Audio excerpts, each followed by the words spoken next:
আজকে দুপুরে রান্নার জন্য প্রথমেই সবজিটা কেটে নিচ্ছিলাম আর উচ্ছে কেটে নিচ্ছিলাম। উচ্ছে আলুর তরকারি করব, তো সেই জন্য উচ্ছে আলুটা কেটে নিচ্ছিলাম। আর চিংড়ি মাছ এনে রেখে দিয়েছি, ধোয়াও হয়ে গেছে, নুন হলুদ মাখানো হয়নি। রান্না করার আগে আর কি নুন হলুদটা মাখিয়ে নেবো, মানে ভাজার আগে। তো যাই হোক, এখানে তারপরে সবজিটা কেটে আমি ধুয়ে নিলাম, উচ্ছে আলুটা ধুয়ে নিলাম খুব ভালোভাবে।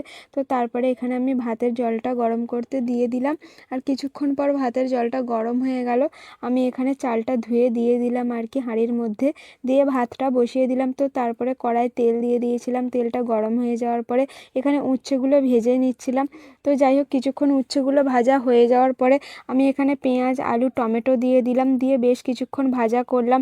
তো তারপরে বেশ কিছুক্ষণ ভাজার পরে এখানে আমি সমস্ত মশলা দিয়ে দিচ্ছিলাম এক এক করে।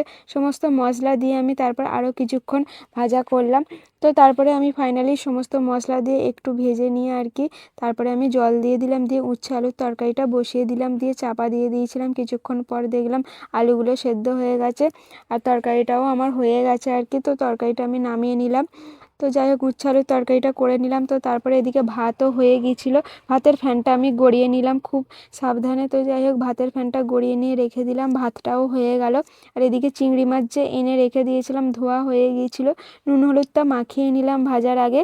তো নুন হলুদটা মাখিয়ে নিয়ে আমি এদিকে চিংড়ি মাছগুলো ভেজে নিচ্ছিলাম। তো যাই হোক, চিংড়ি মাছগুলো ভেজে নিলাম, নিয়ে এবার আমি চিংড়ি মাছগুলো ঝাল করব। তো তারপরে কড়াই আমি আরও একটু তেলও দিয়ে দিয়েছিলাম আর কি, অল্প করে তেলটা দিয়ে আমি পেঁয়াজ টমেটো দিয়ে দিলাম, দিয়ে কিছুক্ষণ পেঁয়াজটা ভাজা করলাম, পেঁয়াজ আর টমেটো। তো তারপরে আদা রসুন দিয়ে দিলাম, দিয়ে আমি সমস্ত কিছু মশলা দিয়ে দিলাম, দিয়ে আর কি আমি কষিয়ে নিলাম, নিয়ে আর কি ঝালটা আর কি রান্না করে নিচ্ছিলাম, চিংড়ি মাছের ঝালটা। তো তারপরে আমি এখানে জল দিয়ে আর কি চিংড়ি মাছের ঝালটা রান্না করে নিচ্ছিলাম। আর এখানে ভেজে রাখা চিংড়ি মাছগুলো কিছুক্ষণ পর আমি দিয়ে দিলাম, দিয়ে গরম মশলা দিয়ে দিলাম। আর চিংড়ি মাছটা হালকা করেই ভেজেছিলাম, বেশি ভাজিনি। তো কিছুক্ষণ পর আমার চিংড়ি মাছের ঝালও হয়ে গেল, এক এক করে রান্না কমপ্লিট হয়ে গেল।